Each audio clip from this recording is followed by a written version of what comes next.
such a hit. My throat's dry. This one has a lot of spice, so if you're in the mood for spice, I highly suggest reading it. Hey book club, welcome back. It's that time again where we talk about all the books we read and how we felt about them. This is my second quarter reading wrap up, and I feel like I read a pretty mixed stack of books this quarter. Some good, some bad, some in the middle. Jumping right in to the first book I read this quarter, which was The Shippers.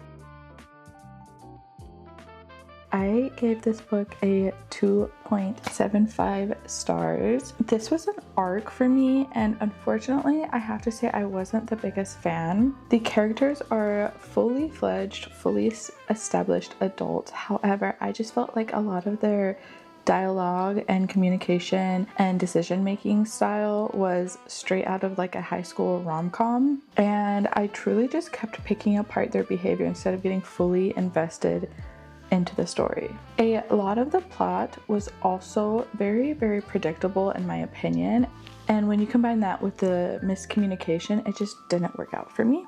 So the second book I read for this quarter was the Bonfire and Bliss Bookstore.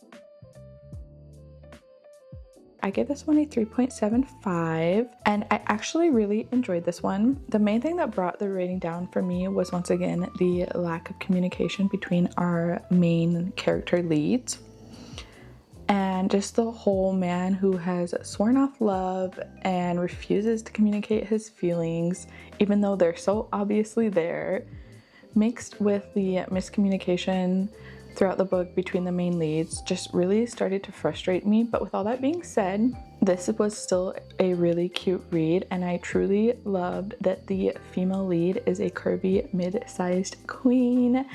We need more representation like that in books and in the media. But with that being said, still highly suggest it. There is a lot of spice, so if you're looking for a spicy read, highly suggest checking it out.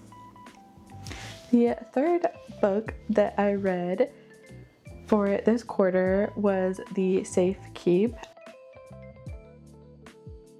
I gave this one a 3.5 stars. I really enjoyed this one, but it was a little slow for my personal reading pace. There wasn't anything specifically wrong with it. I just wanted the story to give me a little bit more to really grab my attention and give me something to hold on to and move just a little bit faster. Okay, the fourth book I started and did not get a chance to finish was Shark Heart. I originally borrowed this book through the Libby app, and it was unfortunately returned against my will before I even had a chance to finish it. However, until Libby ripped it from my grasp, I was actually really enjoying it. I think I got about 84% through the book. Based off of that, I would give it a 4 stars. It's a really strange concept, but also surprisingly very emotional. I am really interested to see what my thoughts are after I actually finish it. Moving on to the fifth book I read this quarter, and that was The Assassin's Blade. I give this one a 4.5 stars.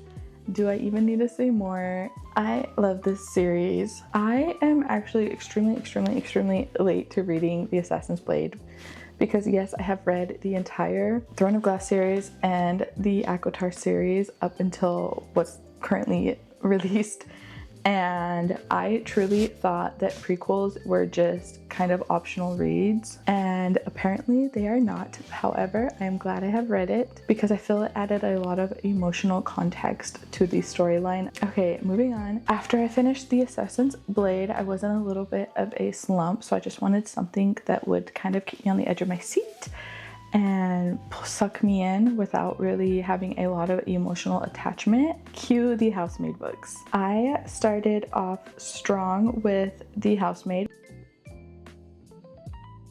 which was a 4.5 stars, and that was my 6th book for this quarter. I thoroughly enjoyed this one. The pacing and the suspense just kept me on the edge of my seat, and I blew through it because I just constantly needed to know what was going to happen next, and so I really enjoyed this one. On to my 7th book I read was The Housemaid's Secret, and I give this one a 4 stars. I still really enjoyed it. However, I just felt like the formula and the concepts were just becoming repetitive and predictable by this point.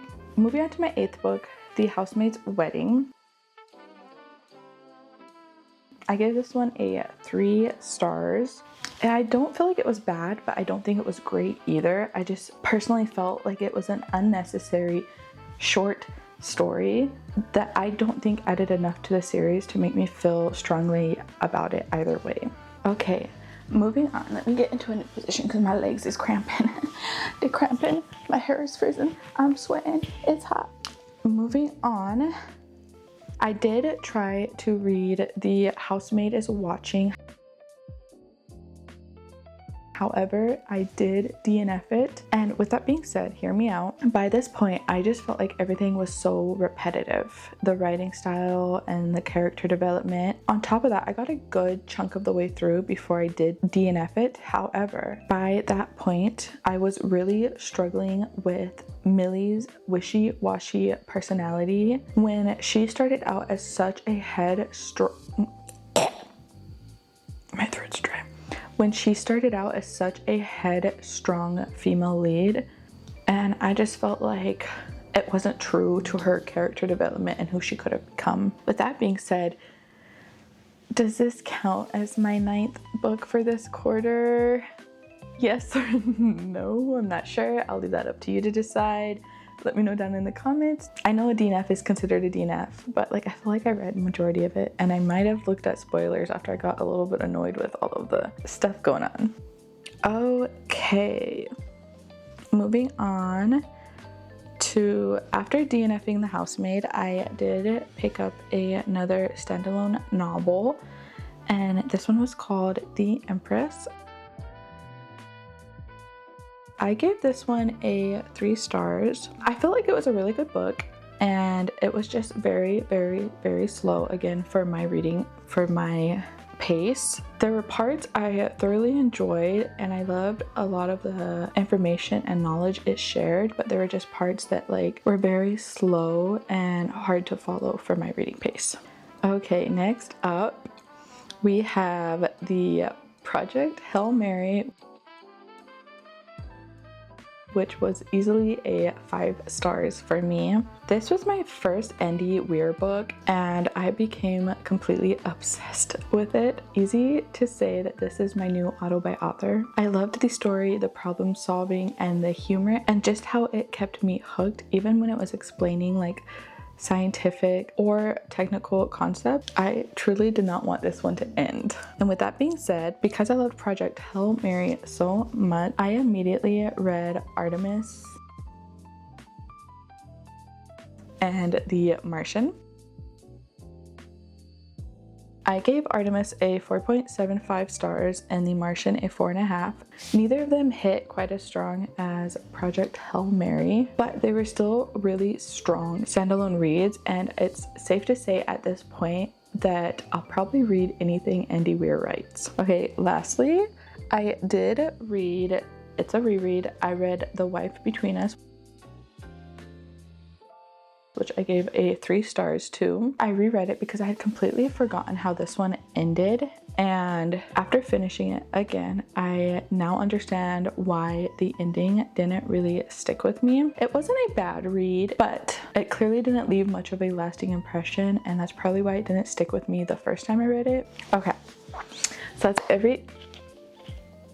that's a lie. That's a lie. You've caught me in a lie. I actually did read one more book. However, I was the biggest hater of this book.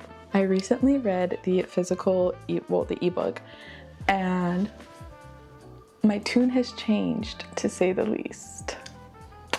And with that being said, I think this book deserves its own video of me just explaining why I went from massive hater to massive lover, and I'm excited to talk about it. I have not finished it yet, so, well, I finished the first book, currently working through another part in the series, and I'll just say that I'm really excited. So that will be in its own video. Okay, back to this. Overall, I would say Project Hail Mary was easily my top read for this quarter, or one of my top reads for this quarter, and The Housemaid is Watching was probably my lowest, I would say. And then yeah, everything pretty good quarter. I would say I really enjoyed most of the books I've read. But however, with that being said, do let me know if you've read any of these books and whether you agree with my ratings or not down in the comments. Thank you so much for watching. I'll see you in the next one.